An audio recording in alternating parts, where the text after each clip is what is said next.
இன்றைக்கி நம்ம பார்க்க போகிற வீடியோ என்னென்னு பார்த்தீங்கன்னா, நம்ம வீட்டில் எல்லார் வீட்லேயும் டிஷ் டிவி வச்சுருப்போம். இந்த டிஷ் டிவியோட இன்ஸ்டாலேஷன் பற்றி தான் இன்றைக்கி நம்ம பார்க்க போகிறோம். ஃபஸ்ட்டு வாங்க இப்போ நம்ம இந்த டிஷ் வந்து இந்த மாதிரி தான் ஃபிக்ஸ் பண்ணியிருப்பாங்க. இதில் என்னென்ன பார்ட்னா, இதுதான் வந்து சிக்னல் ரிசீவ் பண்ணுற அந்த பிளேட்டுங்க. ஓகேவா, இதுதான் ரிசீவர்.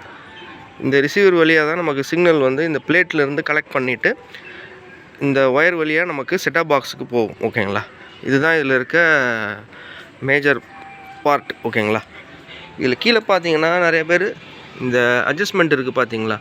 இந்த அட்ஜஸ்ட்மெண்ட் எது கொடுத்துருக்காங்கன்னா, நமக்கு வந்து ஒவ்வொரு சேட்டலைட்லேருந்து, அதாவது இப்போ Tata Sky, Sun Direct, Airtel, அந்த மாதிரி different type of dish TV நம்ம வந்து யூஸ் பண்ணிகிட்ருப்போம். ஒவ்வொரு டிஷ் டிவிக்கும் சேட்டலைட்லேருந்து ஒரு ஃப்ரீக்வன்சி இருக்குங்க. அந்த ஃப்ரீக்வன்சி வந்து பார்த்திங்கன்னா ஒவ்வொரு டைரெக்ஷனில் தான் கிடைக்கும். ஓகேங்களா, அந்த டைரெக்ஷன் அட்ஜஸ்ட் பண்ணுறதுக்கு தான் இந்த நெட் அட்ஜஸ்ட்மெண்ட் கொடுத்துருக்காங்க. இதை அட்ஜஸ்ட் பண்ணி தான் நமக்கு வந்து சிக்னல்ஸை வந்து செட் பண்ணுவாங்க. ஆக்சுவலாக பார்த்தீங்கன்னா, நீங்கள் ஃபஸ்ட்டு நீங்கள் இன்ஸ்டால் பண்ணுற டைமில் இந்த ரிசீவர் மட்டும் ஃபிக்ஸ் பண்ணிவிட்டு நம்ம ஒரு ஃப்ரீக்வன்சி மீட்டர் ஒன்று வச்சுருப்பாங்க. நான் இந்த வீடியோவில் அடுத்தது நான் கன்னியூவை காட்டுறேன். அந்த மீட்டரோட இந்த ரிசீவர் கனெக்ட் பண்ணிவிட்டு இந்த டிஷ்ஷை வந்து அட்ஜஸ்ட் பண்ணுவாங்க. அட்ஜஸ்ட் பண்ணும்போது எந்த இடத்துல சிக்னல் கரெக்டாக அந்த ஃப்ரீக்வன்சி ரீச் ஆகுதோ அந்த இடத்துல செட் பண்ணி இந்த நெட்டை வந்து டைட் பண்ணிவிடுவாங்க. ஓகேங்களா, டைட் பண்ணும்போது கரெக்டாக இப்போ டாடா ஸ்கைக்கு உண்டான ஃப்ரீக்வன்சி என்ன வேல்யூ இருக்கோ அது நம்ம செட் பண்ணும்போது நமக்கு அந்த சேட்டலைட்லேருந்து வர ப்ரோக்ராம்ஸ் வந்து இந்த டிஷ் மூலியமாக நம்ம வீட்டில் இருக்க செட்டாப் பாக்ஸுக்கு இன்புட்டாக போயிடும்.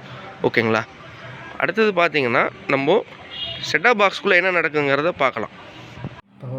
இப்போ பாருங்கள், நம்ம இந்த செட்டாப் பாக்ஸோட இன்ஸ்டாலேஷனில் ஃபஸ்ட்டு நம்ம டிஷ் பற்றி பார்த்துட்டோம். டிஷ்ஷில் என்னென்ன கனெக்ஷன்ஸ் இருக்குங்கிறது. அடுத்து நம்ம செட்டாப் பாக்ஸில் என்னென்ன இருக்குங்கிறது பார்க்கலாம். இப்போது இந்த செட்டாப் பாக்ஸில் பார்த்தீங்கன்னா, இது ஒரு டாடா ஸ்கையோட செட்டாப் பாக்ஸுங்க.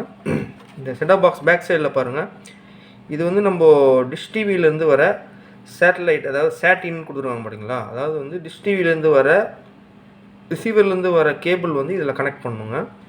இதுதான் மெயின் சிக்னல் கேபிள். இது நம்ம இன்கேஸ் ஏதாவது யூஎஸ்பி இதில் கனெக்ட் பண்ணிக்கலாம். இது வந்து HDMI to நம்ம டிவி கனெக்ட் பண்ணலாம். அப்படி இல்லைன்னா நம்ம நார்மல் டிவியாக இருந்து அப்படின்னா பார்த்திங்கன்னா இந்த ஏவி பின்னை யூஸ் பண்ணி ஆடியோ வீடியோ பின்னு, இந்த 3 பின் வருது பார்த்திங்களா, இந்த மாதிரி டிவி இருக்கும். பல ஓல்டு டிவிலாம் பார்த்திங்கன்னா இந்த மாதிரி பின் தான் இருக்கும். இதை கனெக்ட் பண்ணி நம்ம செட்டாப் பாக்ஸ் கனெக்ட் பண்ணிக்கலாம். இது வந்து பார்த்திங்கன்னா இது நம்ம 12 வோல்ட் வந்து பவர் சப்ளை, இந்த செட்டாப் பாக்ஸ் ஒர்க் பண்ணுறதுனால பவர் சப்ளை. இந்த ஆப்ஷன்ஸ் தான் நம்ம இந்த செட்டாப் பாக்ஸ்க்குள்ளே இருக்குது. ஜஸ்ட்டு நம்ம அந்த ரிசீவர்லேருந்து வர கேபிள் இதில் கனெக்ட் பண்ணிவிட்டு நம்ம இதில் HDMI to டிவியில் கனெக்ட் பண்ணால் போதும். கனெக்ட் பண்ணிவிட்டு நம்ம டிவியில் HDMI போர்ட்டு இல்லை ஏவி மோடு எது வேணுமோ, எந்த ஆப்ஷனில் கனெக்ட் பண்ணியிருக்குமோ அதை கனெக்ட் பண்ணாவே நமக்கு ப்ரோக்ராம் டிவியில் வந்து வந்துடும். இந்த செட்டாப் பாக்ஸில் பார்த்தீங்கன்னா இந்த ஸ்டாண்ட் பை, ரிமோட்டு, அலர்ட் அந்த மாதிரி கொடுத்துருக்காங்க. இது வந்து க்ரீனு, ரெட்டு, இது மாதிரி க்ரீன் வந்ததுன்னா செட்டாப் பாக்ஸ் ஆனில் இருக்குதுன்னு அர்த்தம். ரெட்டு வந்து ஆஃபில் இருக்குதுன்னு அர்த்தம்.